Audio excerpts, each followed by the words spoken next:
Our third speaker this afternoon is Florian Knaus from the Staatliche Antikensammlung und Glyptothek in Munich, where he is the director. He is also an elected member of the Commission for the Corpus Vasorum Antiquorum at the Bavarian Academy of Sciences. Prior to that, between 1984 and 1992, he studied classical archaeology, ancient history, Near Eastern archaeology, and prehistory at the universities of Saarbrücken, Würzburg, and Berlin. He received his PhD at Saarbrücken with a dissertation on der lineare Inselstil, the linear island style, and became a scientific employee of the Institute for Near Eastern Archaeology at that university in Saarbrücken for 2 years from 93 to 94. From 94 till 2001, he was an assistant professor at the archaeologische Seminar at the University of Münster. And from 2001, he has been a curator at the Antikensammlung und Glyptothek in Munich, where in May of 2011, he became director. Since 1994, Dr. Knaus has also conducted archaeological excavations in Georgia and Azerbaijan, together with colleagues from Tbilisi and Baku. His talk this afternoon addresses Persian strongholds in the north. Please welcome Dr. Florian Knaus.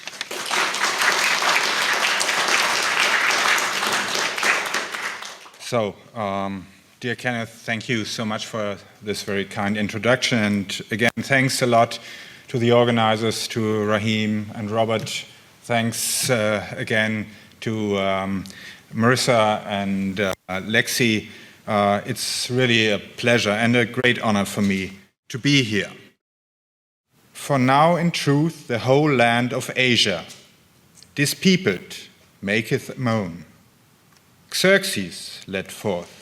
Woe! Xerxes laid low. Woe! Xerxes disposed all things imprudently with his seafaring barks. These are the words of the chorus in the tragedy The Persians by Aeschylus, first performed in 472 BC. In the following dialogue with the spirit of her husband Darius, Xerxes' mother, Atossa, dramatically laments the downfall of the great Persian power, and Darius' spirit assigns his son all the blame for this crushing defeat. The judgment of the great Athenian dramatist, who had not only taken an active part in the naval battle of Salamis, but who had also confronted the Persians on the battlefield at Marathon 10 years earlier, determined the negative image of Xerxes far beyond antiquity. Subsequently, Herodotus and Xenophon, like Aeschylus, often in juxtaposition with his supposedly always level-headed father Darius, but also most historians until well into the 20th century, handed down the image of this ruler as a tyrant par excellence. In my paper, Persian Strongholds in the North, Consolidation Measures by Xerxes, I turn to a region that has not yet been associated with this great king. I would like to present to you impressive testimonies to the identity and the imperial impress in a remote part of the Achaemenid world. But, on the other hand, it may be an attempt to re-evaluate the reign of this probably most notorious Persian great king. Recent research has made it clear that Aeschylus, but also Herodotus and Xenophon, dramatically exaggerate the consequences of the defeats for the empire.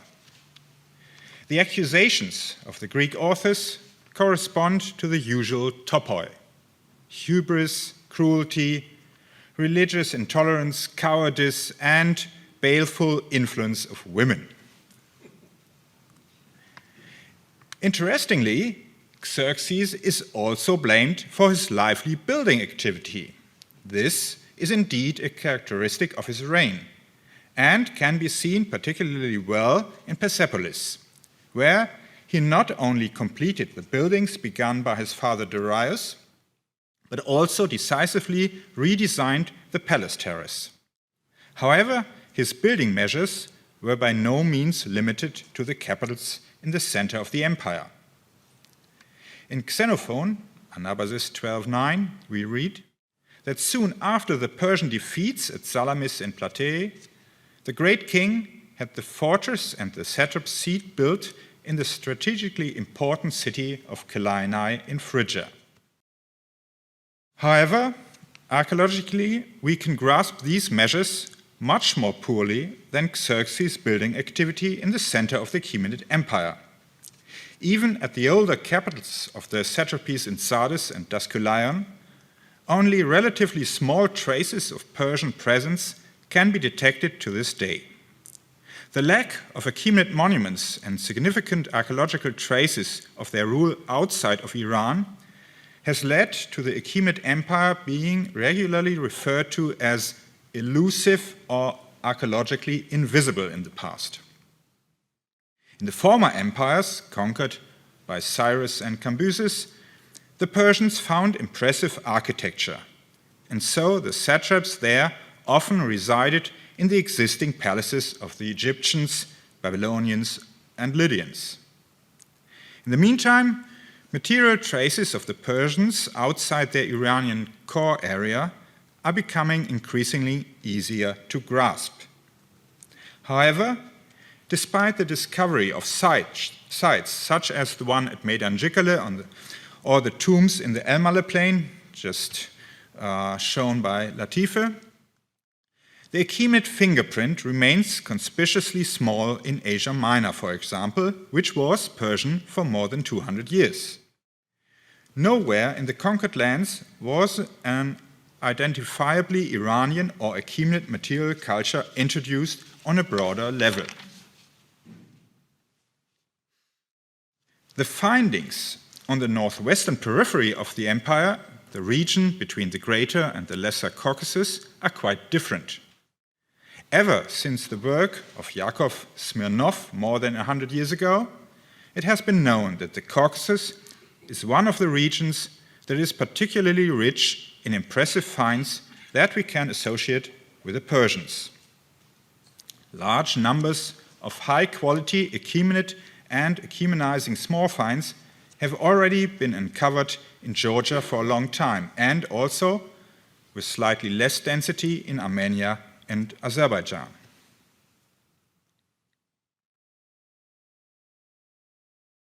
Nevertheless, for a long time, often for nationalistic motives, the affiliation of the Caucasus region to the Persian Empire was denied.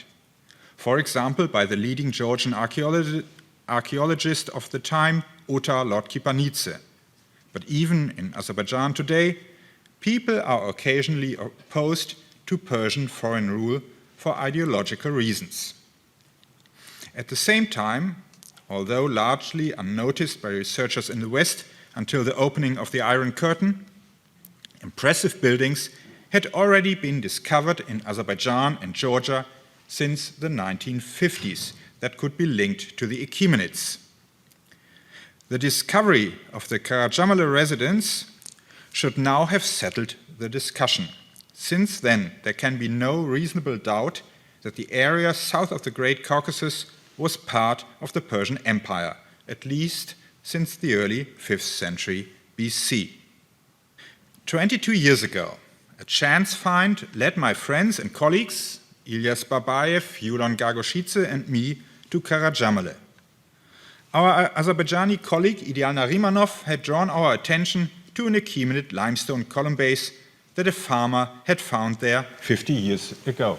We started excavating at Karajamale in 2006. 17 years later, we can record that the largest and most impressive archaeologically tangible Achaemenid complex outside of Iran was located at the fringes of the empire. The ruins of a massive palace are found on the Goban Tepe in the middle of a walled area, measuring 420 by 420 meters. It has so far been possible to excavate 4 more large buildings from the Persian era at Karajamale. That are here on Urswan Tepe, Ilyas Tepe, Northern Complex, and Ideal Tepe. Geomagnetic investigations and surface findings of limestone architectural sculpture show that there were even more monumental structures. Even today, the preserved wall stumps of the former Persian residence still give the impression of the splendor of this complex. The walls, made from air-dried mud bricks, are up to 1.7 meters tall and often have thick lime plaster. The layout of the building is almost square, measuring 65 by 63 meters. It had a largely closed facade on 3 sides, but was open to the east with an open entrance hall supported by 2 rows of columns. The entrance hall, which was supported by 12 columns, led to the main entrance. Limestone bases from the column arrangements have been preserved. The column shafts and capitals, on the other hand, were evidently made from wood and are no longer there. The large main hall adjoining behind has on its west side a podium, probably for a throne. At 27 by 25 meters, this audience hall is enormous. The roof was supported by 6 by 6 columns. As in the entrance hall, there are torus bases on a step plinth. A long corridor running from north to south separates the front east from the rear west part of the building. The corridor is not just for division, but also provides access to 4 large halls in the west. It was also possible to get to the rear west wing without going through the main entrance and the large columned hall, namely by going through one of the 2 narrow side entrances in the north and the south of the building. This is the main entrance. You could go through there, but there are small entrances in the north and the south as well. Next to the southern entrance, there is a stairwell in the southwestern corner of the building. We therefore have to assume that there was a populated upper story. From the enormous thickness of the walls, we conclude that the height of the building was considerable. The limestone bases in 5 rooms represent the type of bell base known from Persepolis since the time of Darius the Great. A scored line on the upper surface marks the supporting surface for the column shaft. There is an evenly rounded torus and a leaf overlap consisting of 26 leaves. Another type of base can be found in the entrance hall, in the large central columned hall, as well as in other rooms. A flat torus lies over a step plinth. This type of base is well known in Achaemenid architecture since the time of Cyrus the Great, namely from his residence in Pasargadae. However, the design of these torus bases in Karajamle varies greatly. We did find over 160 fragments of column bases in this building, but no fragments that could have belonged to column shafts or capitals, which must have been made out of wood. No stone column shafts and only 2 Achaemenid stone capitals have so far been found anywhere in the Caucasus. In Karajamle, there were probably not any bullpodrome capitals as found in Tsichagora in central Georgia. Independently of this, a wooden beam construction must have supported the ceiling and the flat roof. A palace like this was a multifunctional building that had to fulfill both prestigious and administrative roles. Last but not least, it was also a place of residence for a high Persian dignitary. A throne podium on the back wall of the central audience hall reveals that the head of the household probably received foreign legations or representatives of the subjugated population there. The offices of the administrative officials, archives, and grand dining halls were arranged around this audience hall. Private living rooms and bedrooms were probably on the upper story, as is usual in comparable complexes. Vassals and petitioners first had to walk through a monumental gatehouse on the Idealtepe, 200 meters away from the palace. This propylaeum formed the entrance to a walled area of almost 20 hectares. Palynological investigations have shown that vines and peaches grew there 2,500 years ago. Two cultivated plants that had until then been unknown in this region, probably first brought by the Persian conquerors.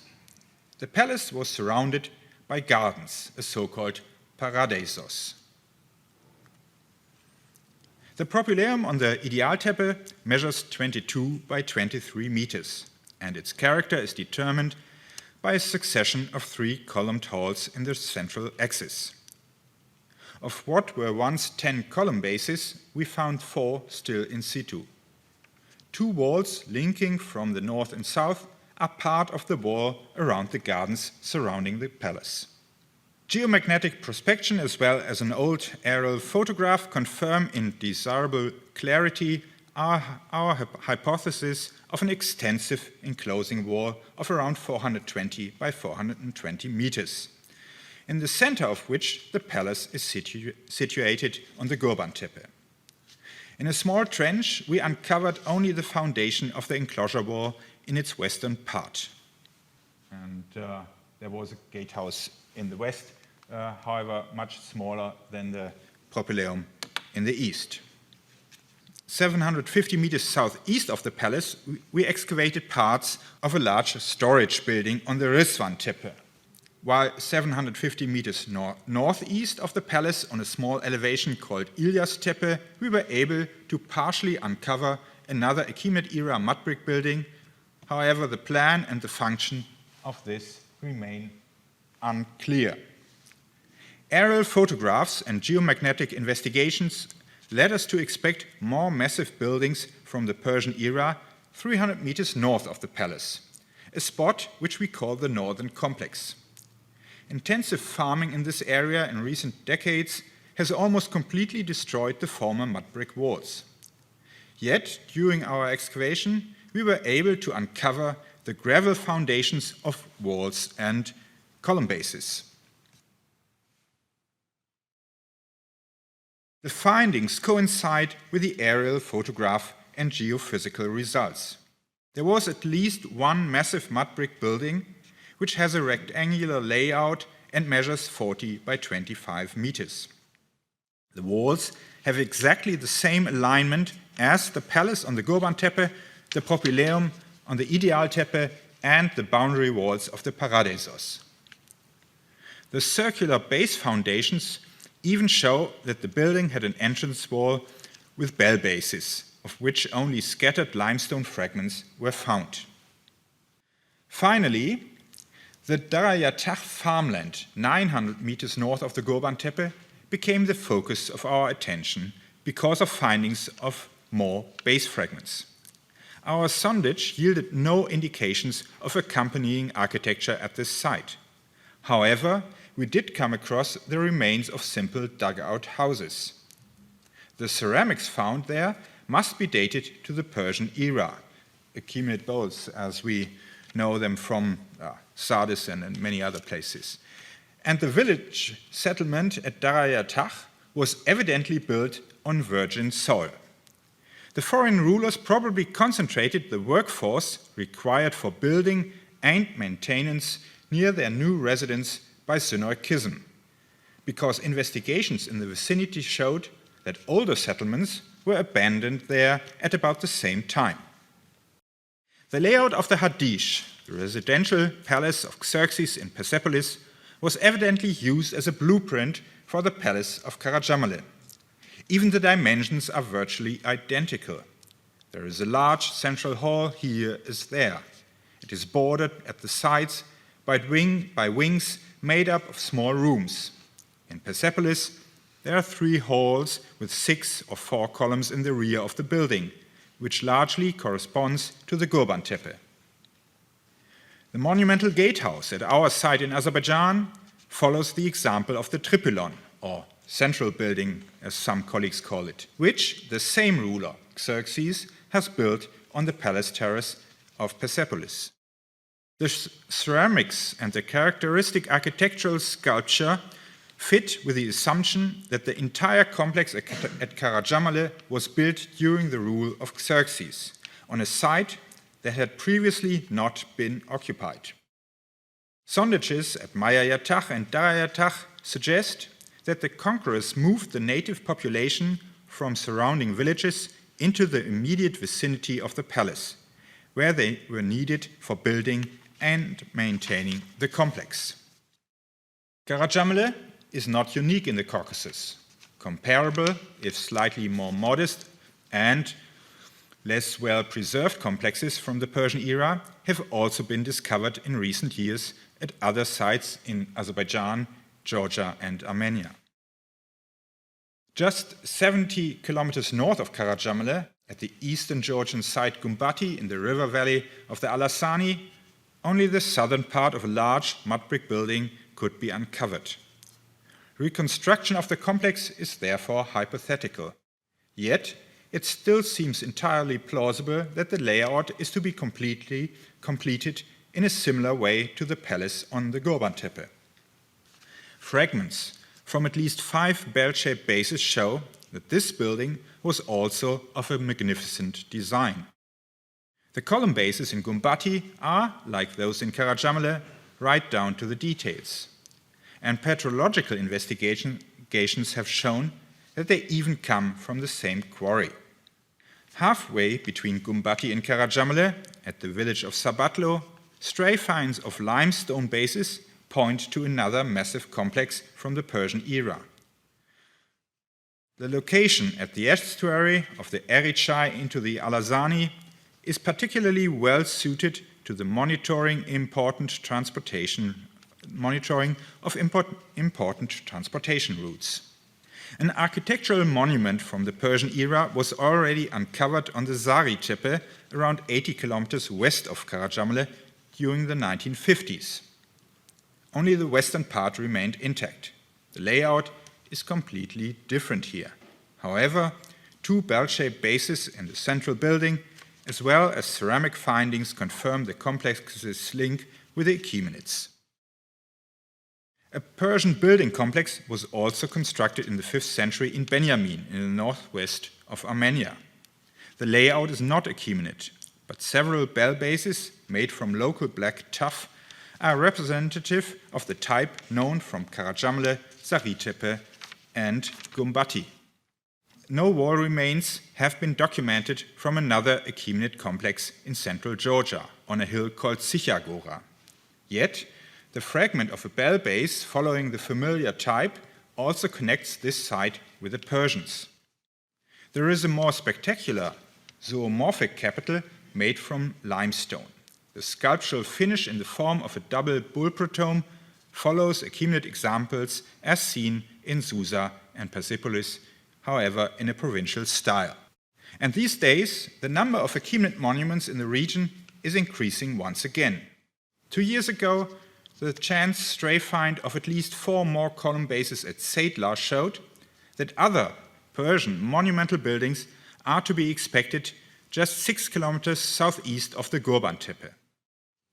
As in the case of the mud brick building with bell bases in situ recently discovered by Kai Kanyut and Yulan Gagushidze at Zaklemo, just 2 kilometers north of Gumbati, the question at Seydlar is whether it is a new independent complex or whether the Persian residences at Karacamale and Gumbati were very extensive, which seems more plausible to me. In any case, a bell base found at Lagodechi belongs to a new Persian complex. As with the bases of the same type in Zaklemo, the plastic decoration deserves special attention, as it represents a hitherto unknown variant. In objective comparison with other Persian kings, Xerxes appears neither as particularly sacrilegious nor as a political military failure. After succeeding his father on the throne, Xerxes successfully put down uprisings in Babylon and Egypt, placing himself at the head of his troops. His campaign in Greece was well prepared, but in the decisive battles, the Greeks remained victorious.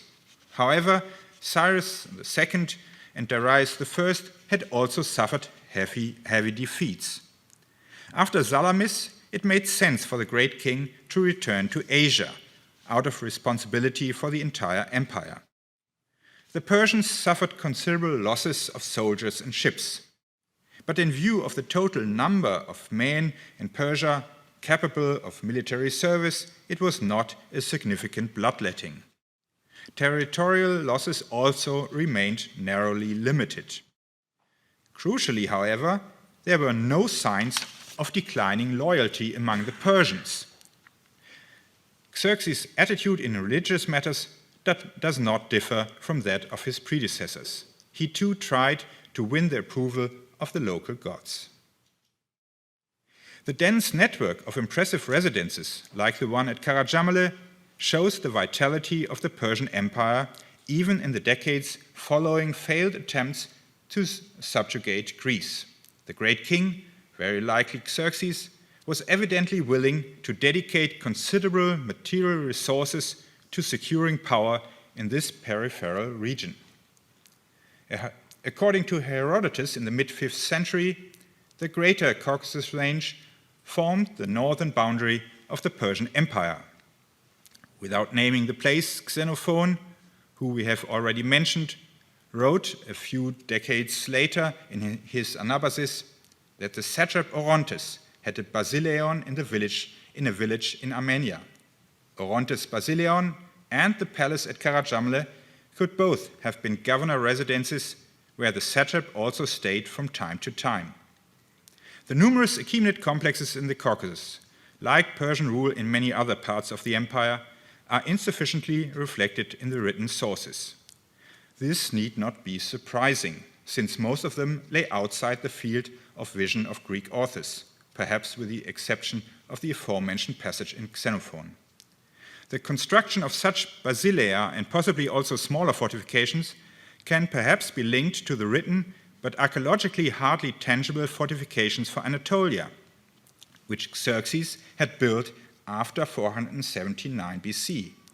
These were therefore consolidation measures with the aim of permanently securing the existence of the empire.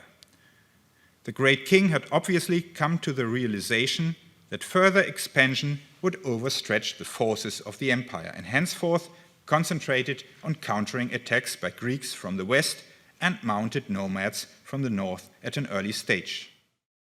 The further course of history was to prove him right.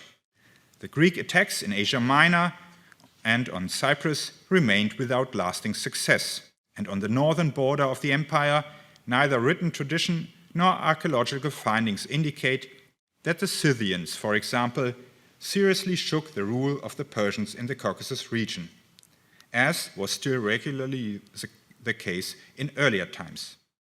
Not only did Achaemenid rule in the Caucasus remain untouched until the collapse of the empire under the onslaught of Alexander the Great, the material culture of the Persians in this region even had a clearly recognizable afterlife after 330 BC, unlike in many other parts of the empire.